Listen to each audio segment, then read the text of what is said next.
All right, so we have the first of one of the tribes to review, and this is going to be Mechs. What's relevant, or Mechs are going to be one of the first tribes that are coming out. Starting December 3rd, there's only going to be 6 tribes in the game. There's going to be Beasts, Dragons, Quillwars, Pirates, Nagas, and Mechs. Then December 5th, they're adding 2 more tribes with Murlocs and Demons, and the 9th, they're adding Undeads and Elementals.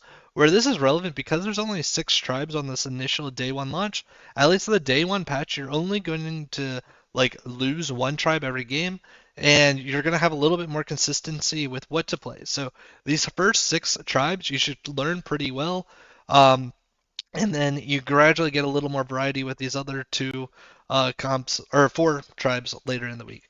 So let's look at the mech changes. So first thing, Tavern Tier 1, there's only going to be 2 mechs now. There's going to be a Doyatron and Lulabot. There's no more Cord Puller. So Annoyatron, no changes. Main payoff for Annoyatron is if you have a way to buff its attack. Lulabot, Magnetic, at the end of your turn, gain 1 health. Where this is really relevant is putting it on Tavern Tier 1, there's going to be a lot more tribes and probably more access to Lulabots. What's also kind of relevant, so they're making it so it's no longer a 1-1 buff, but having a linear scaling on turn 1 is probably going to be pretty strong. And this is reasonably going to be like a okay unit on your board through something like Tavern Tier 3 or 4. And then you either just find a way to buff its attack or you eventually sell out of it. But this is going to be able to trade with a lot of, minions throughout the game and be a pretty good payoff as a Tavern Tier 1 minion. Ancestral Automaton still in the game. It's a 2/4 2/2 this on launch. Um, not a lot more to it than that. It's either you pay a hero that has a payoff for it or you don't. Um, Without trinkets, it's going to be automaton trinkets not going to be there. Some of the play like your first mech isn't going to be there. So really, the only payoff for automaton is if you're playing something like Lich King or Terran or some type of payoff hero for automaton where you're able to play it a lot of times. Frantic Alarmabot. This is a new Tavern Tier 2 4/4, so already a really good stat line. Magnetic Wind Fury, what's really good with this is Foe Reaper in the so Foe Reaper's out of the game, unfortunately.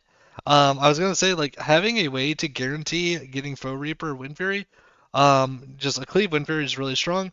They took it out, so we'll try to see if there's any type of payoff for getting a bunch of attacks. But just a 4/4 body is already a pretty solid stat line for Tavern Tier 2. Mechanome Interpreter. Whenever you play a magnetic minion, give it +2/+3, and this is a 2/3. It's on its own. So the only way that this is a good stat line is if you're able to get that magnetic proc right away. So you could do something like turn 3, you play a one Tavern Tier 1 minion. Turn 3, you sell and play this and the Frantic Alarmabot, and you have a 4/6 or you have a 2/3 and then a 6/7, and this 6/7 is probably going to be able to trade 2 or 3 for 1. And then ideally the Mechanome Interpreter still survives or something like that. But this is a really bad unit if you don't have a payoff for it right away. It is a potential linear scaling throughout the game if you have some type of magnetic generation. But generally these kind of effects that require you to play another minion in the tribe or the synergy is going to be harder, especially because it's specifically magnetics. It's not for mechs to pick from. It has to be the Lulabot or the Alarmabot. Tavern Tier 3, we have some more um, magnetic synergies. First one, a Cordatron's still around.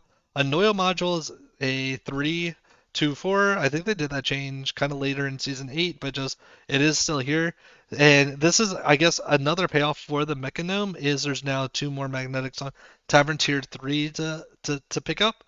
Arcanatron activated. Whenever you cast a spell, give a friendly mech 3/2. This is a 4/1. Um, Honestly, it's probably not that great.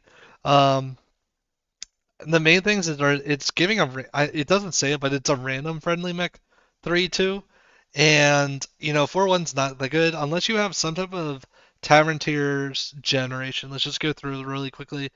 So here's one There's Serena, which isn't really one, and they got rid of Whirlitron. So there's really like you need some type of Tavern spell generation for this to be a good stabilize effect.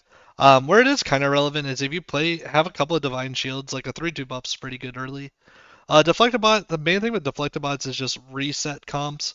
Looks like they still have prosthetic hands, so there is going to be, a lot of reset potential for Deflecto. Clunker Junker, they moved it down to Tavern Tier 4. Where this is really relevant is you can now golden it with eyes if you're doing some type of like Murkai comp. But with this side, the Battle Cry, discover a mech to magnetize to a minion.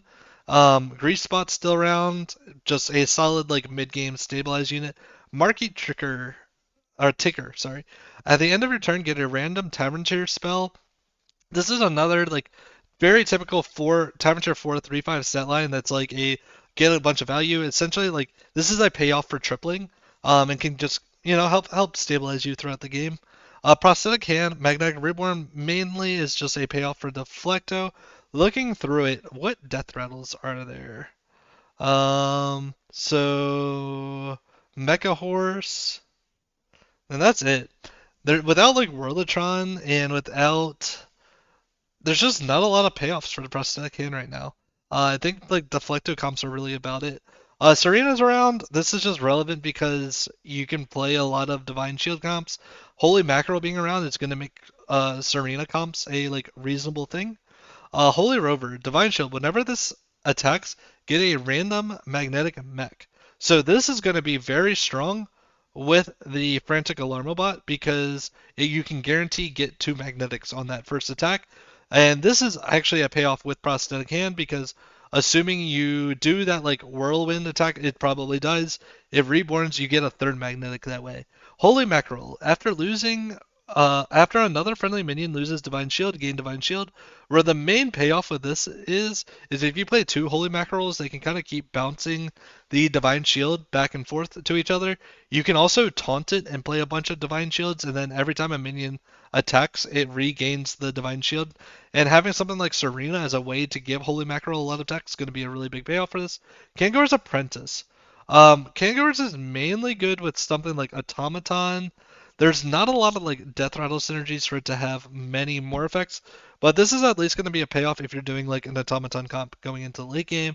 Mechanized Gift Horse, it doesn't look like there's any avenge effects within the Mechs. So mainly I see Gift Horse being a tech kind of unit where it's going to just be like anti-scam and probably going to have bigger payoffs within the mech tribe. Moonsteel Juggernaut, this is a new one. At the end of turn, get a 3/3 magnetic satellite and improve this. I'm assuming the improve this is the next time it's like a 4/4. Um, so really every turn you're just getting a bigger and bigger magnetic minion. It's not terrible. It's not like it's an okay just like mid game stabilized card. It's probably not something you keep too long, especially without Beatboxer. Like there's not a way to like exponentially scale this attack. It's probably going to be good to play on something like Holy Mackerel. Something I just realized there's no utility drone, so that's going to make like the Murkai Clunker Junker comp a lot worse. Um, Dr. Boom's Monster. Magnetic has +2/+2 each time you make. Alright, this is actually the payoff. Is you just need your Clunker Junker to get really lucky and play Dr. Boom's Monster. Hope that this is like a 30/30 by the end of the game. Megadrexus is all still around. So big payoff, honestly, is going to be this Dr. Boom's Monster. What's really relevant is you're always going to want to play this. The main thing with Timer Tier 6s is there's only like 7 of them. There's only like 7 of them in the lobby.